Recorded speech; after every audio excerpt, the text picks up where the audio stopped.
चलिए सीधे आज के इस विश्लेषण की शुरुआत करते हैं। आज हम जिस केस स्टडी पे बात करने वाले हैं वो दिल्ली के लाल किले पर हुए उस विनाशकारी आतंकी हमले की पूरी इनसाइड स्टोरी है। एक ऐसा मामला जहां उच्च शिक्षित लोगों के एक नेटवर्क ने इस खौफनाक साजिश को अंजाम दिया। ये कहानी जितनी हैरान करने वाली है ना, सच मानिए उतनी ही डराने वाली भी है। इस पूरे मामले का जो सबसे चौंकाने वाला पहलू है वो इनका बैकग्राउंड है। एक तरफ हमारे सामने स्टेट में रैंक 1 लाने वाले एमडी की डिग्री रखने वाले टॉप क्लास मेडिकल प्रोफेशनल्स हैं, और दूसरी तरफ ऑपरेशन D6, जहां यही होनहार पढ़े लिखे डॉक्टर कार बम बना रहे थे और भारी मात्रा में विस्फोटक इकट्ठा कर रहे थे। मतलब जान बचाने वालों का ही सामूहिक विनाश का मास्टरमाइंड बन जाना, ये विरोधाभास सच में रोंगटे खड़े कर देता है। Section 1, from doctors to terrorists. तो इस कहानी की शुरुआत होती है साल 2010 से। पुलवामा की दो बेहद होनहार छात्र, उमर और मुजम्मिल, दोनों में बहुत ही शानदार तरीके से अपना मेडिकल एंट्रेंस एग्जाम क्लियर किया था। उमर ने तो स्टेट में 28वीं रैंक हासिल की थी। Section 2, radicalisation on campus. यहीं से इस कहानी की पूरी दिशा बदल जाती है। जीएमसी श्रीनगर में इन छात्रों का सामना इरफान और निसार जैसे फैकल्टी मेंबर्स से होता है। और ये कोई आम ब्रेन वॉश नहीं था, तरीका बेहद हाईटेक था। इरफान, जो असल में आतंकी संगठनों का एक अंडरकवर हैंडलर था, वो टेलीग्राम चैनल्स चलाता था।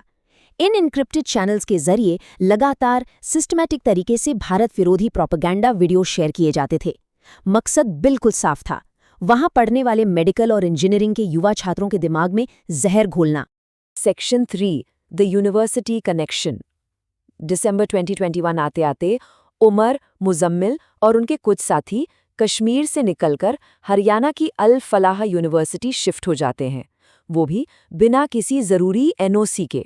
और ये जगह इनके लिए एक परफेक्ट, बिना किसी निगरानी वाला सुरक्षित ठिकाना बन गई। यहाँ एक बहुत ही क्रिटिकल पॉइंट समझना ज़रूरी है। देखिए, सरकारी फंडिंग पाने के लिए यूजीसी एक्ट का सेक्शन 12B होना अनिवार्य होता है, लेकिन हैरानी की बात यह है कि अल फलाह यूनिवर्सिटी के पास ये स्टेटस था ही नहीं। फिर भी उन्होंने इसका झूठा दावा किया और सख्त सरकारी चेकिंग से बचते हुए करोड़ों का सरकारी फंड धोखे से अपने नाम कर लिया। और ये रकम कोई छोटी मोटी नहीं थी, पूरे 45 करोड़ रुपए। यूनिवर्सिटी के चेयरमैन जावेद अहमद सिद्दीकी ने बाकायदा शेल कंपनियों के जरिए इस भारी भरकम फंड की हेराफेरी की। अब इस गहरे भ्रष्टाचार ने एक ऐसा माहौल तैयार कर दिया जहां एक पूरा का पूरा आतंकी मॉड्यूल बिना किसी रोक टोक और बिना किसी जांच के अपना काम आसानी से कर सकता था। Section 4, planning operation D6। इसी यूनिवर्सिटी की बिल्डिंग नंबर 17 में सुरक्षित बैठकर इस ग्रुप ने अपने हॉस्टल के कमरों को लिटरली एक आतंकी कमांड सेंटर में बदल दिया था। यहीं से उन्होंने ऑपरेशन D6 की खौफनाक योजना बनाई, जिसका टारगेट एक या दो नहीं बल्कि पूरे 6 शहर थे। अगर हम इस पूरे ऑपरेशन के स्ट्रक्चर को देखें तो ये किसी मल्टीनेशनल कंपनी की तरह बंटा हुआ था। उमर और मुजम्मिल इसके लीडर्स थे जो पूरी प्लानिंग कर रहे थे। शाहीन सईद के पास फंड जुटाने और रिक्रूटमेंट का काम था, जिसमें सुसाइड बॉम्बर्स के एक नई विंग के जरिए महिलाओं की भर्ती भी शामिल थी। और इरफान, वो विदेश में बैठे हैंडलर्स के साथ लगातार संपर्क में था। सबका अपना अपना टास्क बिल्कुल फिक्स था। इन लोगों ने जो हथियारों का जखीरा जुटाया था, उसके आंकड़े किसी के भी होश उड़ाने के लिए काफ़ी हैं। एक नज़र डालिए, 2553 किलो अमोनियम नाइट्रेट, साथ में 358 kilo ready to use car explosive और AK-47 जैसी राइफलें। आसपास के गांव में किराए के कमरे लेकर इन्होंने इतना बारूद जमा कर लिया था जो सच में एक बड़े शहर को पूरी तरह से खाक करने के लिए काफ़ी था। सर्वेलेंस से बचने के लिए इनका तरीका भी बड़ा शातिर था। ये एन्क्रिप्टेड ऐप्स और जीमेल के ड्राफ्ट्स का इस्तेमाल करते थे।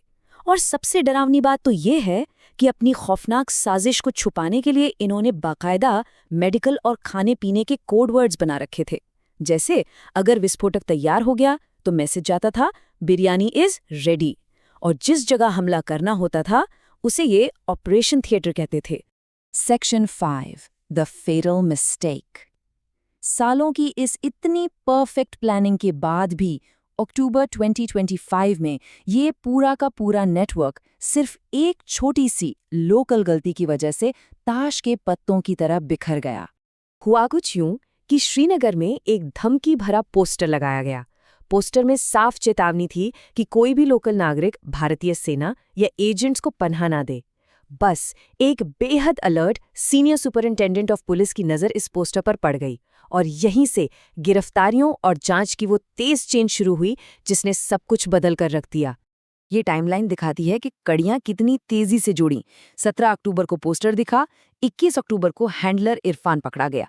उसके खुलासों से सीधे फरीदाबाद का सुराग मिला और 30 अक्टूबर को पुलिस ने अल फलाह यूनिवर्सिटी पर छापा मार दिया।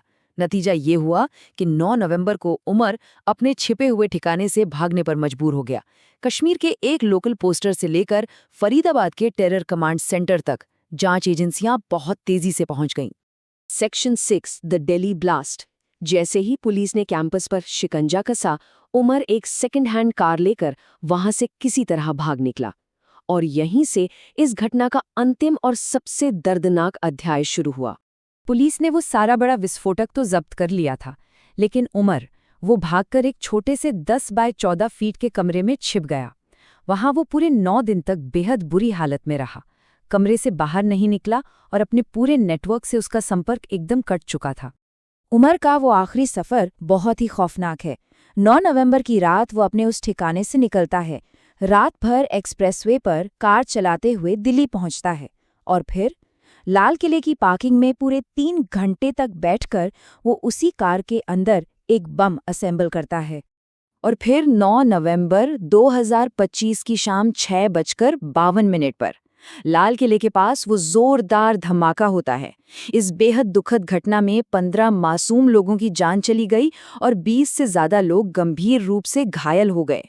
धमाके के तुरंत बाद एनआईए ने मोर्चा संभाल लिया। जांच बहुत तेजी से आगे बढ़ी। शाहीन को लखनऊ से अरेस्ट किया गया, उस भ्रष्ट यूनिवर्सिटी चेयरमैन को पकड़ा गया और घटनास्थल से जो सबूत मिले उनसे उमर का डीएनए पूरी तरह से मैच कर गया। आखिरकार इस पूरे मॉड्यूल को जड़ से उखाड़ फेंका गया। इस पूरे केस को समझने के बाद एक ऐसा सवाल खड़ा होता है जो हम सबको सोचने पर मजबूर कर देता है। आखिर कैसे एलीट मेडिकल प्रोफेशनल्स का एक इतना बड़ा आतंकी मॉड्यूल हायर एजुकेशन की आड़ में इतने सालों तक बिना किसी रोक टोक के अपना कमांड सेंटर चलाता रहा? ये केस उन बहुत बड़ी सिस्टमैटिक खामियों की तरफ इशारा करता है जिनकी हमने एक बहुत भारी कीमत चुकाई है। इस पर जरूर विचार कीजिएगा, क्योंकि ये हमारे सिस्टम के लिए एक बहुत बड़ा अलर्ट है।